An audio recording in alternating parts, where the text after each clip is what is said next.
अयोध्या। अपर निदेशक चिकित्सा एपी भार्गव ने औचक जिला चिकित्सालय का किया निरीक्षण। सर्वप्रथम चिकित्सालय के ओपीडी कक्ष का निरीक्षण किया, जहां पर ओपीडी करते हुए डॉक्टर मिले। उसके बाद इमरजेंसी कक्ष गए। निरीक्षण के दौरान ब्लड बैंक पहुंचे अपर निदेशक ने वहां की व्यवस्था पर प्रसन्नता जाहिर किया। तत्पश्चात चिकित्सालय के विभिन्न वार्डों में जाकर मरीज से बाहर की दवा लिखे जाने की जानकारी लिया। निरीक्षण के दौरान सीएमएस को कई सुझाव भी दिए। डॉक्टर एपी भार्गव साहब एडी के पद पर नए नियुक्त हुए हैं। अभी 3-4 दिन पहले ही उन्होंने चार्ज लिया है। तो आज 12:50 पर वो जिला अस्पताल का निरीक्षण करने पहुँचे थे।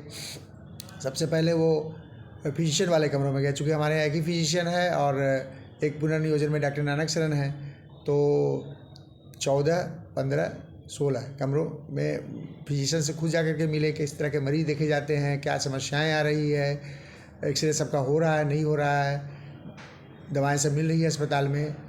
इसका उन्होंने मरीजों से भी पूछ करके भौतिक सत्यापन किया।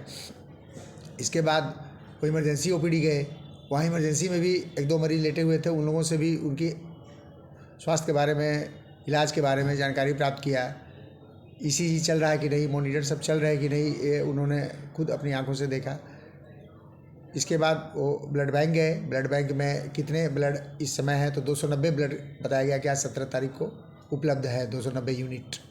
इसके बाद कहाँ ब्लड का रखरखाव होता है, ब्लड बैंक के इंचार्ज डॉक्टर फुजैल अंसारी साहब से पूछे कि भाई आपके यहाँ ब्लड बैंक में क्या क्या सुविधाएं हैं, यूज़र चार्जेस किस तरह के मरीजों को लेते हैं। तो उन्होंने बताया कि जो अस्पताल में भर्ती मरीज होते हैं उनसे कुछ भी नहीं लेते हैं, बाहर के मरीजों से यूज़र चार्जेस जो सरकारी शुल्क है वो लिया जाता है। और डॉक्टर फुजैल अंसारी ये भी पूछे कि कहीं कोई असुविधा तो नहीं हो रही है। तो डॉक्टर फुजैल अंसारी बोले कि नहीं, सब ठीक है, कहीं कोई कमी नहीं है। और ब्लड बैंक की जो भी व्यवस्था है उससे एडी साहब काफ़ी संतुष्ट दिखे।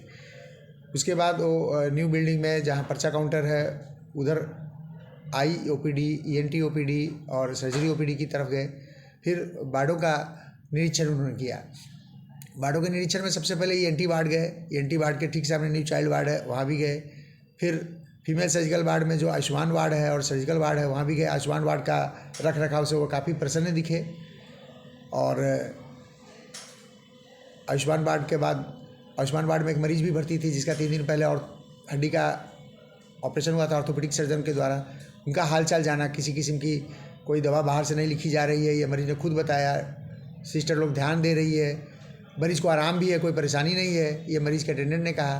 तो कुल मिला जुला करके ये निरीक्षण काफ़ी संतोषजनक रहा। और एडी साहब ने जो भी देखा और बीच बीच में सुझाव दिए तो हमारे लिए काफ़ी प्रेरणादायक है और उनके बताए गए सुझावों का मैं पालन करूँगा।